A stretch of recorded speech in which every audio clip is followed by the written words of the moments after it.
Sebelumnya, perkenalkan, saya Francisca Yeni Rista Seran dengan NPM 235.061. Di sini saya akan membuat video tentang layanan individu. Topik permasalahan yang akan dibahas tentang seorang mahasiswa tingkat akhir yang sedang mengalami permasalahan skripsinya dengan dosen pembimbing. Baik, di sini saya akan menjelaskan topik atau kasus yang dapat dibahas, stres akademik. Selviana karena permasalahannya tentang bimbingan skripsi. Baik, cerita ini berfokus pada Selviana, seorang mahasiswa tingkat akhir yang mengerjakan skripsi. Selviana merasa takut atau cemas karena sering menunda-nunda pekerjaan skripsi, bertemu dengan dosen pembimbing juga jarang.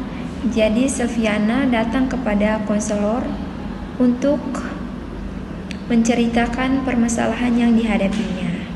Baik, di sini saya akan menjelaskan tentang identifikasi perilaku maladaptif.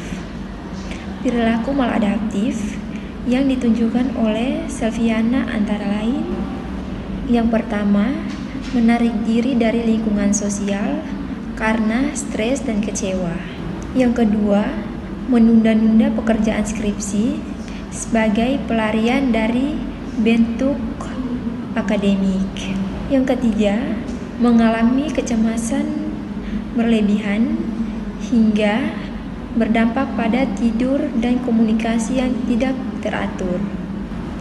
Yang keempat, ketergantungan emosional pada validasi dosen yang membuatnya merasa tidak berdaya jika belum mendapat persetujuan dari dosen pembimbingnya. Yang kelima, perilaku-perilaku tersebut tidak membantu Selviana mengatasi masalah, justru membuat Selviana tetap merasa takut dan cemas terhadap bimbingan skripsinya.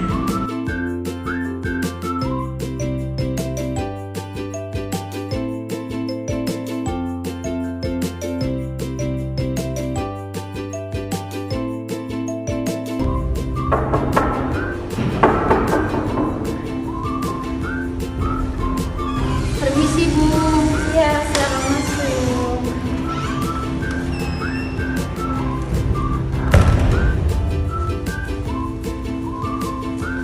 Selamat Bu. Terima kasih Bu. Selamat siang Bu. Baiklah, apa kabar hari ini? Kabarnya kurang baik Ibu. Sebelumnya perkenalkan nama saya Selviana. Saya mahasiswa tugas akhir Ibu. Jadi saya sekarang mengalami stres Ibu karena tugas akhir saya Ibu.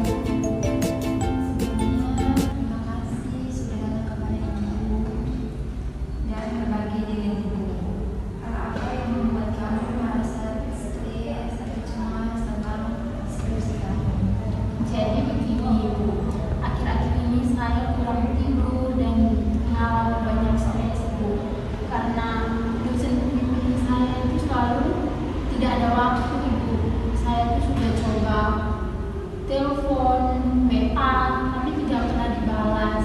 Saya juga sudah coba untuk ke kampus, tapi dosennya selalu ada halangan dan tidak bisa melayani saya. Sedangkan orang tua selalu bertanya, bagaimana tugas akhir kamu? Jadi merasa saya tertekan Ibu. Baik, berarti kedengarannya kamu sedang menghadapi banyak kendala tentang skripsi. Ya, Terus, boleh Ibu tahu kendala kamu atau skripsi kamu bagaimana? Sudah kerja sampai berapa? Sampai maksudnya belum? skripsi saya sudah kerjanya sampai bab 4, tapi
tetap rajin bertemu dosen pembimbing, terus mengerjakan, kalau sudah bertemu dosen pembimbing, mengerjakan bab 4 sampai bab 5 supaya bisa cepat-cepat sidang. Ya baik Bu, terima kasih Bu. Jadi jangan pernah merasa sendiri, jangan pernah merasa takut. Kalau ada apa-apa bisa datang kepada ibu, bertukar pikiran sama ibu, karena kamu tidak sendiri. Jadi jangan perlu takut datang kepada ibu. Ya baik Ibu, terima kasih Ibu. Nanti saya akan coba ke kampus lagi untuk konsul sama dosen pembimbing saya. Nanti ke depannya atau minggu berikutnya datang lagi kepada ibu, bagaimana perubahannya, apakah sudah bertemu dengan dosen pembimbing atau bagaimana, supaya ibu juga bisa tahu dan bisa saling memberi masukan, memberi support satu sama lain. Ya baik Bu, terima kasih Ibu atas waktunya. Baik, sama-sama. Ya baik Ibu, jadi saya pamit pulang ya Ibu, terima kasih. Nanti mungkin minggu depannya saya kesini lagi Ibu untuk konsul. Baik, nanti silakan datang ke sini. Pokoknya ibu selalu siap membantu, memberi masukan, kita saling bertukar cerita, saling support, jangan pernah merasa takut atau sendirian. Ya baik Ibu, terima kasih Ibu. Saya pamit Ibu, selamat siang Ibu.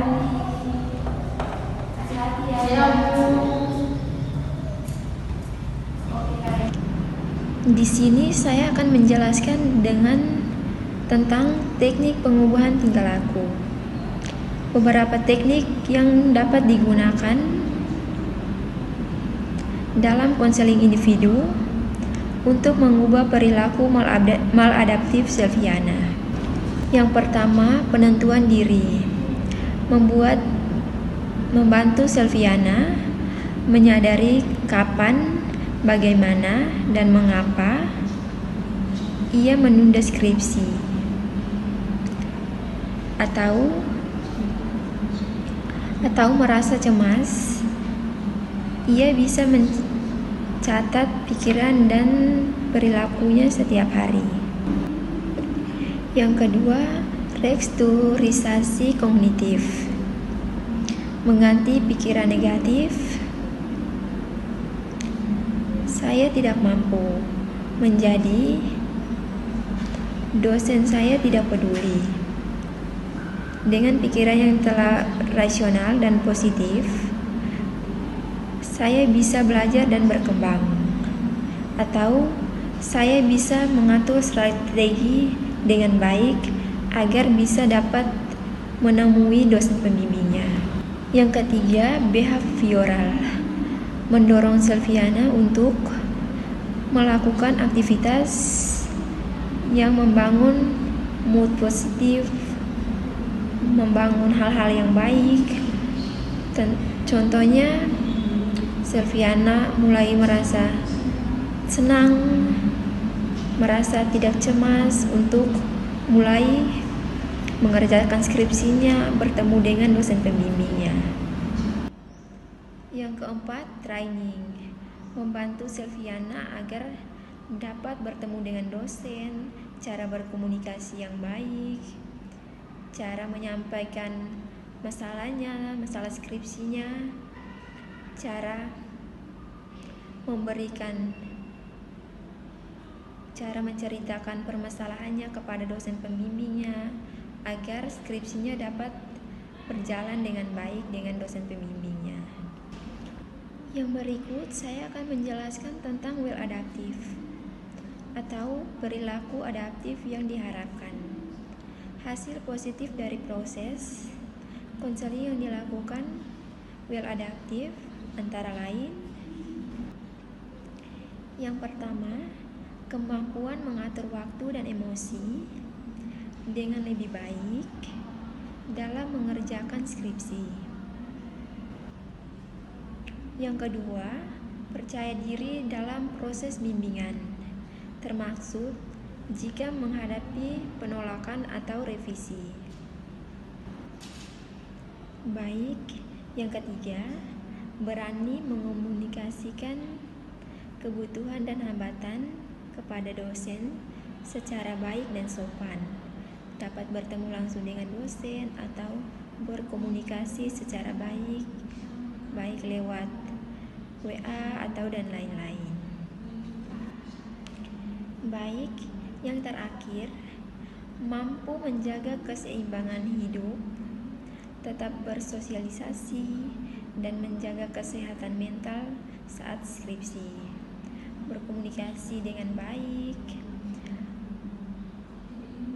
bertemu dengan orang-orang sekitar, atau berbuat apa supaya tetap semangat untuk dalam mengerjakan skripsinya dengan baik.